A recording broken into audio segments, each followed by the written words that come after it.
की आपला हा जन्म मृत्यूचा जो फेरा आहे त्याच्या आधी आत्मा कुठे असतो? परमधामामध्ये असतो. बर. आत्म्याचं परमधाम आहे. भू भुवा स्वहा जना तपा सत्यम संत परमधाम आहे आत्म्याचं.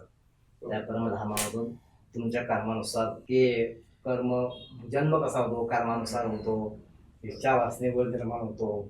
त्यानंतर एखादं विशिष्ट कार्य करत असेल तर जन्म होतो किंवा जन्मजन्मांतर म्हणून संसर्गाला चालणं म्हणून त्यांचा पिढीमध्ये जन्म होतो. नंतर मातृपितृ अनुबंध फेडण्यासाठी जन्म होतो. इतर यजन ऋणानुबंध फेडण्यासाठी जन्म होतो. जे काहीतरी कर्म राहिलेलं असतं ते कर्म करण्यासाठी जन्म होतो. इच्छा वासना आणि ज्याचा इच्छा वासना नाही, काही नाही, त्याला पुनर्जन्म नाही.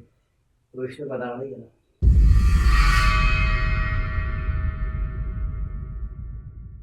की आपला हा जन्म मृत्यूचा जो फेरा आहे त्याच्या आधी आत्मा कुठे असतो? परमधामामध्ये असतो. बर. आत्म्याचं परमधाम आहे. भू भुवा स्वहा जना तपा सत्यम संत परमधाम आहे आत्म्याचं. त्या परमधामामधून तुमच्या कर्मानुसार ते कर्म जन्म कसा होतो, कर्मानुसार होतो, इच्छा वासनेवर निर्माण होतो. त्यानंतर एखादं विशिष्ट कार्य करत असेल तर जन्म होतो किंवा जन्मजन्मांतर म्हणून संसर्गाला चालणं म्हणून त्यांचा पिढीमध्ये जन्म होतो. नंतर मातृपितृ अनुबंध फेडण्यासाठी जन्म होतो. इतर यजन ऋणानुबंध फेडण्यासाठी जन्म होतो.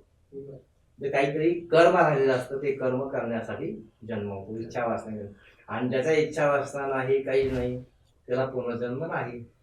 विष्णू पदामध्ये गेला.